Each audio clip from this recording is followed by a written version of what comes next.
Shelly Ann Fraser Pryce, 10.67 seconds, wins women's 100-meter event at Paris Diamond League. Jamaica's Shelly Ann Fraser Pryce comes out on top once more. It has just been made official on the Wonder Diamond League website that Fraser Pryce has won the women's 100-meter event at the Wonder Diamond League meeting at the Paris event in France a short while ago, running a super fast 10.67 seconds to fulfill her promise of a fast time at the meet, equaling her world-leading time for 2022 and setting a new meet record for the Charlotte Stadium venue.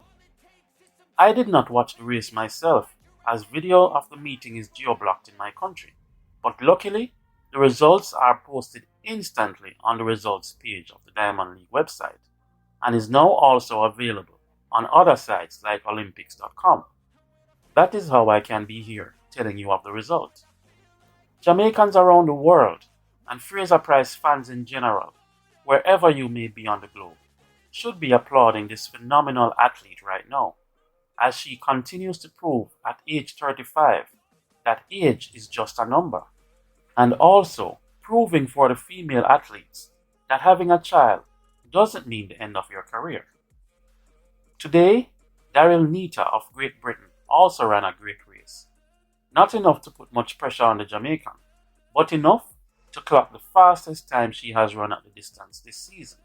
A fast sub-11 10.99 seconds to take second place, while Marie-José Talou of the Ivory Coast finished fast behind her in 11.01 seconds, and Eva Swoboda of Poland proving that she is fast at the outdoor 100 meters as well as the indoor 60 meters with a time of 11.05 for fourth place, a personal best for her. And here are the placings for the rest of the athletes in the race today.